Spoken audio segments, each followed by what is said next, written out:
जय मसीह की प्यारे भाई बहनों, आज का वचन है मत्ती अध्याय 25 उसका वचन 31 पढ़ेंगे।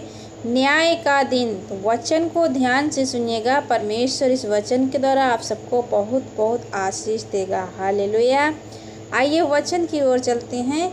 जब मनुष्य का पुत्र अपनी महिमा में आएगा और सब स्वर्गदूत उसके साथ आएंगे, तो वह अपनी महिमा के सिंहासन पर विराजमान होगा। हालेलुया। और सब जातियां उसके सामने इकट्ठा की जाएंगी, और जैसे चरवाहा भेड़ों को बकरियों से अलग कर देता है, वैसे ही वह उन्हें एक दूसरे से अलग करेगा। वह भेड़ों को अपनी दाहिनी ओर और बकरियों को बाईं ओर खड़ा करेगा। तब राजा अपनी दाहिनी ओर वालों से कहेगा, हे मेरे पिता के धन्य लोगों, आओ उस राज्य के अधिकारी हो जाओ जो जगत के आदि से तुम्हारे लिए तैयार किया गया है। क्योंकि मैं भूखा था और तुमने मुझे खाने को दिया, मैं प्यासा था और तुमने मुझे पानी पिलाया, मैं परदेसी था और तुमने मुझे अपने घर में ठहराया। आमीन। मैं नंगा था और तुमने मुझे कपड़े पहनाए, मैं बीमार था, तुमने मेरी सुध ली, मैं बंदी गृह में था और तुम मुझसे मिलने आए। हालेलुया।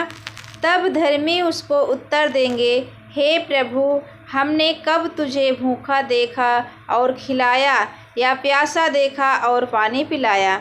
हमने कब तुझे परदेशी देखा और अपने घर में ठहराया, या नंगा देखा और कपड़े पहनाए? हमने कब तुझे बीमार या बंदी गृह में देखा और तुझसे मिलने आए? तब राजा उन्हें उत्तर देगा, मैं तुमसे सच कहता हूँ कि तुमने जो मेरे इन छोटे से छोटे भाइयों में से किसी एक के साथ किया, वह मेरे साथ ही किया है। हालेलुया। इसका मतलब मेरे प्यारे भाई बहनों, यदि हमारे दरवाजे पर कोई भूखा आता है, कोई प्यासा आता है, यदि हम उसके साथ ऐसा करते हैं तो हम परमेश्वर के साथ करते हैं, क्योंकि हमने भूखे को भोजन खिलाया। हालेलुया। तब वह बाईं ओर वालों से कहेगा, हे शापित लोगों, मेरे सामने से उस अनंत आग में चले जाओ जो शैतान और उसके दूतों के लिए तैयार की गई है। क्योंकि मैं भूखा था और तुमने मुझे खाने को नहीं दिया, मैं प्यासा था और तुमने मुझे पानी नहीं पिलाया, मैं परदेशी था और तुमने मुझे अपने घर में नहीं ठहराया, मैं नंगा था और तुमने मुझे कपड़े नहीं पहनाए, मैं बीमार और बंदी गृह में था और तुमने मेरी सुध न ली। तब वे उत्तर देंगे, हे प्रभु, हमने तुझे कब भूखा या प्यासा या परदेशी या नंगा या बीमार या बंदी गृह में देखा और तेरी सेवा टहलना की? तब वह उन्हें उत्तर देगा, मैं तुमसे सच कहता हूँ कि तुमने जो इन छोटे से छोटों में से किसी एक के साथ नहीं किया, वह मेरे साथ भी नहीं किया। और ये अनंत दंड भोगेंगे, परंतु धर्मी अनंत जीवन में प्रवेश करेंगे। आमीन। हालेलुया। तो परमेश्वर इस वचन के द्वारा आप सबको आशीष दे और बहुतायत से आशीष दे। आमीन। परमेश्वर का वचन सामर्थी है। मेरे प्यारे भाई बहनों, हम परमेश्वर के वचन के ही द्वारा बात करते हैं। आइए हम एक दूसरे वचन को पढ़ते हैं। तो वचन को ध्यान से सुनिएगा।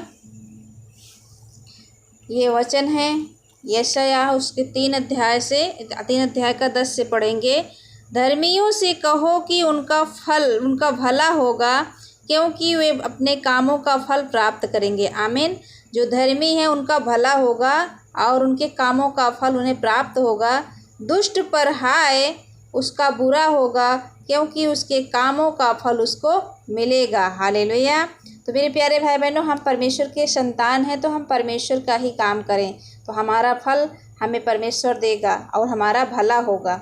मेरी प्रजा पर बच्चे अंधेर करते और स्त्रियां उन पर प्रभुता करती हैं। हे मेरी प्रजा, तेरे अगुए तुझे भटकाते हैं और तेरे चलने का मार्ग भुला देते हैं।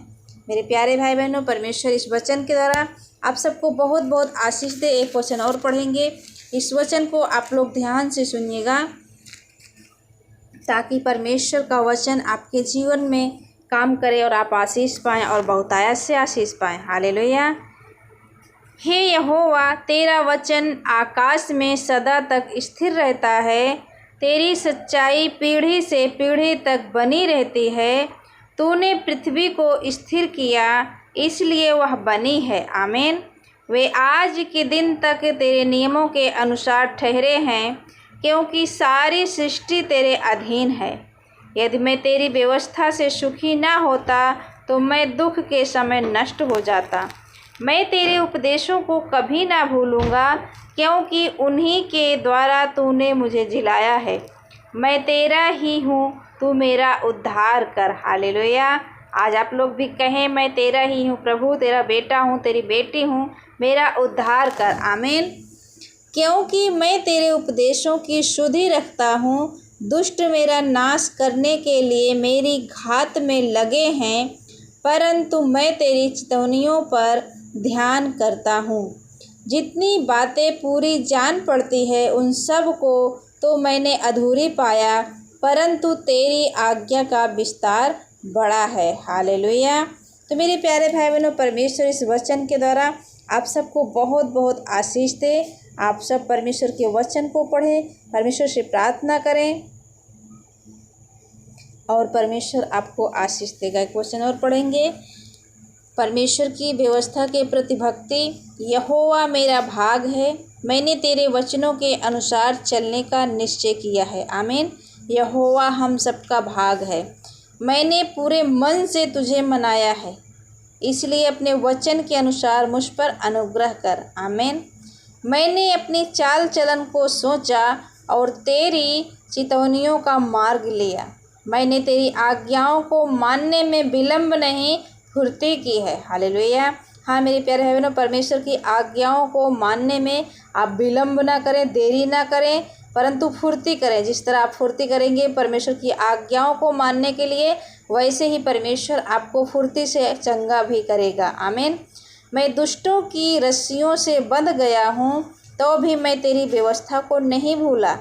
तेरी धर्ममय नियमों के कारण मैं आधी रात को तेरा धन्यवाद करने को उठूँगा। जितने तेरा भय मानते और तेरे उपदेशों पर चलते हैं, उनका मैं संगी हूँ। हे यहोवा, तेरी करुणा पृथ्वी में भरी हुई है, तू मुझे अपनी विधियाँ सिखा। हालेलुया। मेरे प्यारे भाई बहनों, परमेश्वर इस वचन के द्वारा आप सबको बहुत बहुत आशीष दे। परमेश्वर की व्यवस्था का न्याय आगे क्या है पढ़ेंगे, यही से पढ़ लेंगे। परमेश्वर आपको आशीष दे। परमेश्वर की व्यवस्था का मूल्य। हे यहोवा, तूने अपने वचन के अनुसार अपने दास के संग भलाई की है। हालेलुया। तू मुझे भली विवेक, शक्ति और ज्ञान दे, क्योंकि मैंने तेरी आज्ञाओं का विश्वास किया है। उससे पहले कि मैं दुखित हुआ, मैं भटकता था, परंतु अब मैं तेरे वचन को मानता हूँ। आमीन। तू भला है और भला करता भी है, मुझे अपनी विधियाँ सिखा। हालेलुया। परमेश्वर भला है और भला करता भी है। अभिमानियों ने तो मेरे विरुद्ध झूठ बात गढ़ी है, परंतु मैं तेरे उपदेशों को पूरे मन से पकड़े रहूँगा। उनका मन मोटा हो गया है, परंतु मैं तेरी व्यवस्था के कारण सुखी हूँ। मुझे जो दुख हुआ वह मेरे लिए भला ही हुआ, जिससे मैं तेरी विधियों को सीख सकूं। यस पिता परमेश्वर, तेरी दी हुई व्यवस्था मेरे लिए हजारों रुपयों और मोहरों से भी उत्तम है। आमीन। परमेश्वर की व्यवस्था का न्याय। तेरे हाथों से मैं बनाया और रचा गया हूँ। हाँ मेरे प्यारे भाई बहनों, परमेश्वर के हाथों से हम सब बनाए और रचे गए हैं। मुझे समझ दे कि मैं तेरी आज्ञाओं को सीखूं। तेरे डरवैये मुझे देखकर आनंदित होंगे, क्योंकि मैंने तेरे वचन पर आशा लगाई है। हे यहोवा, मैं जान गया कि तेरे नियम धर्ममय हैं और तूने अपनी सच्चाई के अनुसार मुझे दुख दिया है। मुझे अपनी करुणा से शांति दे, क्योंकि तूने अपने दास को ऐसा ही वचन दिया है। तेरी दया मुझ पर हो, तब मैं जीवित रहूँगा, क्योंकि मैं तेरी व्यवस्था से सुखी हूँ। अभिमानियों की आशा टूटे, क्योंकि उन्होंने मुझे झूठ के द्वारा गिरा दिया है, परंतु मैं तेरे उपदेशों पर ध्यान करूँगा। जो तेरा भय मानते हैं वे मेरी ओर फिरे तब वे तेरी चेतावनियों को समझ लेंगे। मेरा मन तेरी विधियों के मानने में सिद्ध हो, ऐसा ना हो कि मुझे लज्जित होना पड़े। हालेलुया। तो मेरे प्यारे भाई बहनों, परमेश्वर इस वचन के द्वारा आप सबको बहुत बहुत आशीष दे। परमेश्वर की अनुग्रह, दया, उसका प्रेम आपके जीवन में, आपके परिवार में, आपसे लेकर सदैव तक बने रहे। आप सभी को जय मसीह के। God bless you all.